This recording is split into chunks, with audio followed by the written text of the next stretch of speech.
ರಾಜ, ಮನು, ನಾನು ನಿನ್ನವಳು ಎಂದೆಂದಿನಿಂದ ನನ್ನ ಬಾಳಿನ ಸ್ವರೂಪವೇ ಬದಲಾಯಿತು. ನನ್ನ ಆದರ್ಶದಲ್ಲಿದ್ದ ಶ್ರದ್ಧೆಯೇ ನಾನು ಅವಳಿಗೆ ತಕ್ಕವನಾಗಬೇಕು ಎಂಬುದರಲ್ಲಿಯೂ ಮೂಡಿತು. ಒಂದು ದಿನ ನಾನು ಕಾಸರಗೋಡಿಗೆ ಹೋಗುವ ಕೆಲಸ ಬಿತ್ತು. ಹೋಗುವ ಮುನ್ನ ಅವಳಿಗೆ ಹೇಳಿ ಹೋಗೋಣವೆಂದು ಅವರ ಮನೆಗೆ ಹೋದೆ. ರಮೇಶ ರಾಯರು ಅಂಗಡಿಗೆ ಹೋಗಿದ್ದರು. ಅವಳ ತಾಯಿ ಒಳಗಿನ ಕೆಲಸದಲ್ಲಿದ್ದರು. ಮನೋರಮಾಗೆ ನಾನು ನಾಳೆ ಕಾಸರಗೋಡಿಗೆ ಹೋಗುತ್ತೇನೆ ಎಂದು ಹೇಳಿದೆ. ಮತ್ತೆ ಯಾವಾಗ ಬರುತ್ತೀರಿ? 2 ದಿನವಾಗುತ್ತದೆ. 2 ದಿನವೇ? ನಿಮ್ಮನ್ನು ನೋಡದೆ ಇರಬೇಕಲ್ಲ. 2 ದಿನದ ಕೆಲಸವಿದೆ. ಬೇಗ ಆದರೆ ಒಂದೇ ದಿನದಲ್ಲಿ ಬಂದು ಬಿಡುತ್ತೇನೆ. ಮುಂದಿನ ಊರಿಗೆ ಬುತ್ತಿ ಒಯ್ಯುವುದಿಲ್ಲವೇ? ನನಗವಳ ಮಾತು ಅರ್ಥವಾಗಲಿಲ್ಲ. ನನ್ನವಳು ತಟಕ್ಕನೆ ತಬ್ಬಿ 2 ಮುತ್ತಿಟ್ಟು, ಇದು 2 ದಿನಕ್ಕೆ ಬುತ್ತಿ, 3ನೆಯ ದಿನ ಉಪವಾಸವಿರಬೇಡಿ ಎಂದಳು ನನ್ನ ಮನೋರಮ. ರಾಜ, ಅವಳು ನನಗಿಂತ ಒಂದೊಂದು ಚುಂಬನವು ನನ್ನ ನೆನಪಿನಲ್ಲಿ ಚಿರವಾಗಿದೆ. ಒಂದು ದಿನ ಸಂಜೆ ವೆಂಕಟರಾಯರು ಕಾರಿನಲ್ಲಿ ಕಾರ್ಕಳಕ್ಕೆ ಹೋಗಿದ್ದರು. ಯಾವುದೋ ಕೆಲಸದ ಮೇಲೆ. ಕಮಲಾಬಾಯಿ ಕದ್ರಿಯ ದೇವಸ್ಥಾನಕ್ಕೆ ಹೋಗಿ ಬರುವೆನೆಂದು ಹೋಗಿದ್ದರು. ಮನೆಯ ಉಸ್ತುವಾರಿಗೆಂದು ನಾನೊಬ್ಬ ಉಳಿದಿದ್ದೆ. ಮನೋರಮ ಬಂದಳು. ನಾನು ಕೋಣೆಯಲ್ಲಿದ್ದೆ. ತಲೆ ಬಾಗಿಲು ಹಾಕಿದ್ದುದರಿಂದ ಹೋರಾಟದಲ್ಲಿ ನಿಂತು ಕಕ್ಕಿ ಕಕ್ಕಿ ಎಂದು ಕೂಗಿದಳು. ಯಾರೂ ಉತ್ತರ ಕೊಡಲಿಲ್ಲ. ನನ್ನ ಕೊನೆಯ ಬಾಗಿಲು ತಟ್ಟಿದಳು. ಬಾಗಿಲು ತೆರೆದೆ. ನೇರವಾಗಿ ರೂಮಿನೊಳಗೆ ಬಂದಳು ಮನೋರಮ. ಇದೇನು, ಮನೆಯಲ್ಲಿ ಯಾರೂ ಇಲ್ಲವೇ? ಇಲ್ಲ, ವೆಂಕಟರಾಯರು ಕಾರ್ಕಳಕ್ಕೆ ಹೋಗಿದ್ದಾರೆ. ಅಮ್ಮ ಕದ್ರಿಕೆ ಹೋಗಿದ್ದಾಳೆ. ಅಡಿಗೆಯಾಳು ಪೇಟೆಗೆ ಹೋಗಿರಬೇಕು. ಹಾಗಾದರೆ ಇಡೀ ಮನೆಗೆ ನಾವಿಬ್ಬರೇ? ಅವಳ ಮಧುರ ಮಾದಕ ಧ್ವನಿಯಲ್ಲಿ ಉದ್ವೇಗದ ಒಬ್ಬರ ಬಿದ್ದು ನನ್ನನ್ನು ಬಾಚಿ ತಬ್ಬಿಕೊಂಡು ಒತ್ತಿದ್ದಳು ಎಂದು ನಾನು ಪೂರಾ ನಿಮ್ಮವಳು ಎಂದಳು. ಅವಳ ಆಲಿಂಗನದಿಂದಲೇ ಮತ್ತೇರಿದ ನಾನು ನೆಟ್ಟಗೆ ನಿಲ್ಲಲಾರದೆ ಹೋದೆ. ಹತ್ತಿರದಲ್ಲಿ ಇದ್ದ ಮಂಚದ ಮೇಲೆ ಕುಳಿತೆ. ಮನೋರಮ ನನ್ನ ತೋಳ ತೆಕ್ಕೆಯಲ್ಲಿದ್ದಳು. ಅವಳನ್ನು ಮೆಲ್ಲನಿದ್ದಿ ನನ್ನ ತೊಡೆಯ ಮೇಲೆ ಅವಳ ತಲೆ ಇಟ್ಟುಕೊಂಡು ನೀನು ನನ್ನವಳು ನಾನು ಎಂದೆ. ಅವಳ ಕಣ್ಣು ಅರೆ ಮುಚ್ಚಿದ್ದು. ನನ್ನನ್ನು ತಬ್ಬಿಕೊಳ್ಳಿ, ಬಿಗಿಯಾಗಿ ತಬ್ಬಿಕೊಳ್ಳಿ. ನನಗವಳ ಮಾತಿನ ಅರ್ಥವಾಯಿತು. ಆದರೆ ಇದು ಸರಿಯೇ? ಮನು, ನೀನಿನ್ನೂ ಲೋಕದ ದೃಷ್ಟಿಯಲ್ಲಿ ನನ್ನವಳಲ್ಲ. ನಿಮ್ಮ ದೃಷ್ಟಿಯಲ್ಲಿ ನಿಮ್ಮವಳಲ್ಲವೇ? ನನ್ನ ದೃಷ್ಟಿಯಲ್ಲಿ ನೀನೆಂದು ನನ್ನವಳೇ. ನಾಳೆ ನಿಮ್ಮ ತಂದೆ ಬೇಡವೆನ್ನಬಹುದು, ತಾಯಿ ಅಡ್ಡಿಯಾಗಬಹುದು. ಅವರ ದೃಷ್ಟಿಯಲ್ಲಿ ನಾನು ಏನೂ ಅಲ್ಲ. ಆಗಲೂ ನೀನು ನನ್ನವಳಾಗುತ್ತೀಯಾ? ಖಂಡಿತ. ಜಗತ್ತೇ ಅಡ್ಡ ಬಂದರೂ ಸರಿ.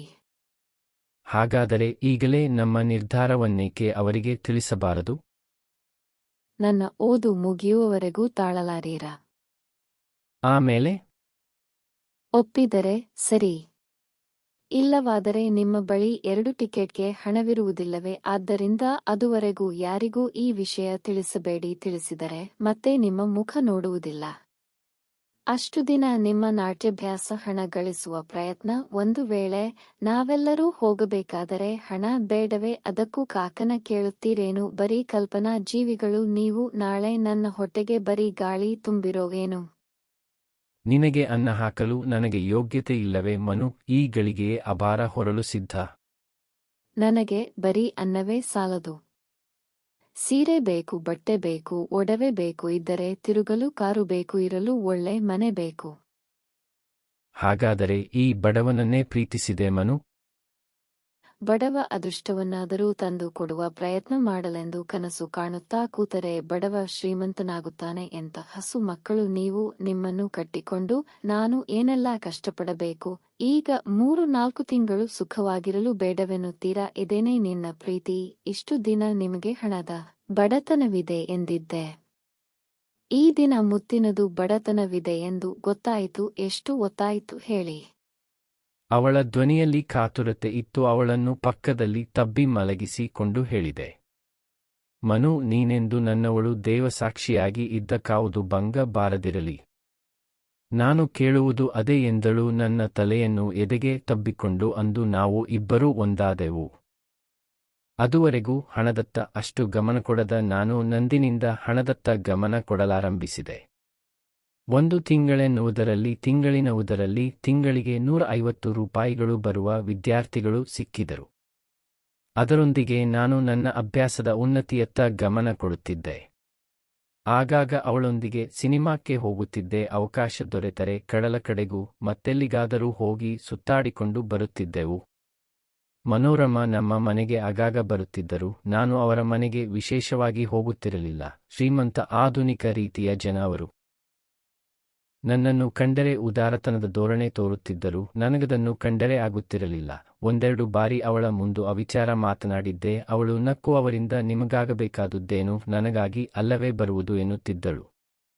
ಅಂಥ ಮನೆಯಲ್ಲಿ ಮನೋರಮಾ ಹೇಗೆ ಹುಟ್ಟಿದಳಂತೆ ಆಶ್ಚರ್ಯವಾಗುತ್ತಿತ್ತು ಎಂದು ಅವಳನ್ನು ನನ್ನವಳಾಗಿ ಮಾಡಿಕೊಂಡೇನೋ ಎಂದು ಹಂಬಲಿಸುತ್ತಿದ್ದೆ.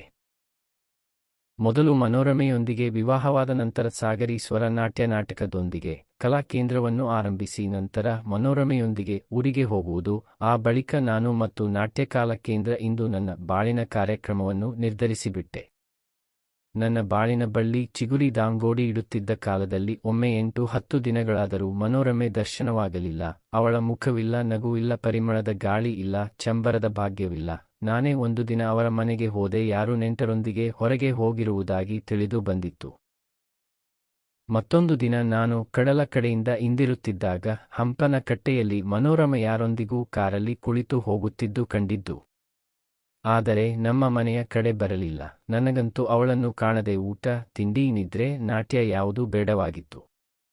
ಒಂದು ದಿನ ನಾನು ವೆಂಕಟರಾಯರು ಸಂಜೆ ಎತ್ತಲು ಅಲೆದಾಡಿಕೊಂಡು ಕೊಂಚ ತಡವಾಗಿಯೇ ಮನೆಗೆ ಬಂದೆವು.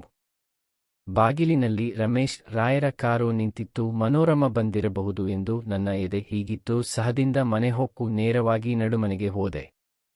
ಕಮಲಾಬಾಯಿ ಮನೋರಮಾ ತಾಯಿಯೊಂದಿಗೆ ಮಾತನಾಡುತ್ತಿದ್ದರು. ನಿರಾಶನಾಗಿ ರೂಮಿಗೆ ಮರಳಿದೆ. ಕೊಂಚ ಹೊತ್ತಿನಲ್ಲಿ ಅವರ ಕಾರು ಹೋದ ಶ್ರದ್ಧಾಯಿತು. ಒಳಗೆ ಹೋಗಿ ಅಮ್ಮನನ್ನು ಮಾತನಾಡಿಸಿದೆ. ಅಮ್ಮ, ಹೀಗೆ 8-10 ದಿನದಿಂದ ಮನೋರಮಾ ಏಕೆ ಬರಲಿಲ್ಲ? ಆರೋಗ್ಯವಾಗಿದ್ದಾಳೆ? ಏನಾದರೂ ಗೊತ್ತಾಯಿತು ಏನು? ಆರೋಗ್ಯವಾಗಿದ್ದಾಳೆ.